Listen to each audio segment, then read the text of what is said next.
গত 1 বছর যাবৎ ইন্টেরিয়াম গভর্নর আমাদেরকে বিভিন্ন আশ্বাস দিয়ে আসতেছে রাষ্ট্রের উন্নয়নমূলক কাজের। সমাজের যুবক যে কারণে ধ্বংস হয়ে যাচ্ছে ওই কারণগুলা সংশোধন করবে এবং আইন বাস্তবায়ন করে তা সমাজে প্রয়োগ করবে। 1 বছর ধরে শুধু শুনেই আসতেছি।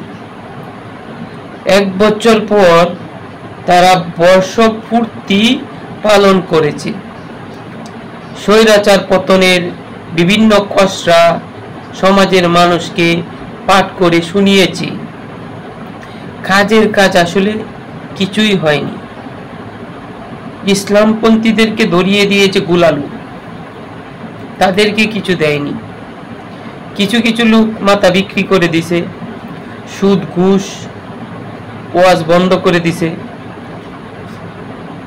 এতদিন শিরিক ফতুয়া দেয়া, ভোট গণতন্ত্র শিরিক ফতুয়া দেয়া আলেম গুলাও এখন তা জিহাদের সাথে তুলনা করতেছে, নাউজুবিল্লাহ, যা ঈমান নষ্ট হওয়ার জন্য একটাই যথেষ্ট।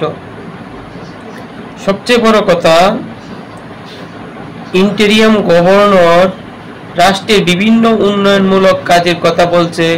সমাজদ্রোহী, যুবক নষ্ট হওয়া, ধ্বংস হওয়া জন্য দায়ী নেশা, জুয়া, অনলাইন জুয়া বিশেষ করে সমাজটাকে একবারে ধ্বংস করে দিচ্ছে।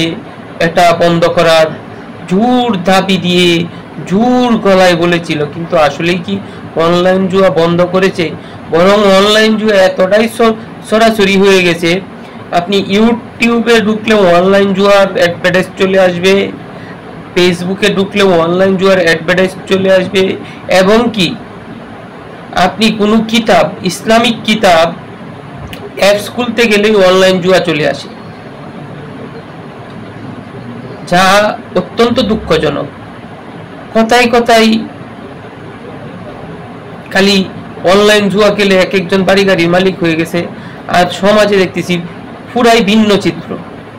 সংসার ভাঙার অবস্থা, আপনার মা বাবার সাথে ঝগড়া, স্ত্রীর সাথে ঝগড়া, এই অনলাইন জুয়ার কবলে পড়ে। ঘর বাড়ি বিক্রি করেও সমাধান করতে পারতেছে না। এই ইন্টেরিয়াম গভর্নর 1 বছর যাবৎ আমাদেরকে আশ্বাসই দিয়ে আসছে, কাজের কাজ কিচ্ছু করেনি। গত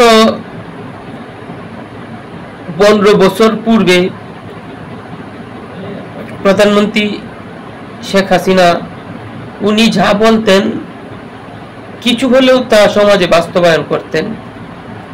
যদিও তিনি একক ক্ষমতা বলে রাষ্ট্রের নীতিমালা লঙ্ঘন করে ক্ষমতায় থাকার কারণে জনগণের রুষানলে পড়ে দেশ থেকে চলে যেতে বাধ্য হয়েছে। তার ভিতরে জনগণের যে ইচ্ছা আকাঙ্ক্ষা, এই দিক কোনো প্রকার প্রক্ষেপ না থাকার কারণে তার দেশ ছাড়তে হয়েছে। বিশেষ করে বর্তমান ইন্টেরিয়াম গভর্নরেরও এই পরিস্থিতি ভোগ করতে হবে, শুধু সময়ের দাবি।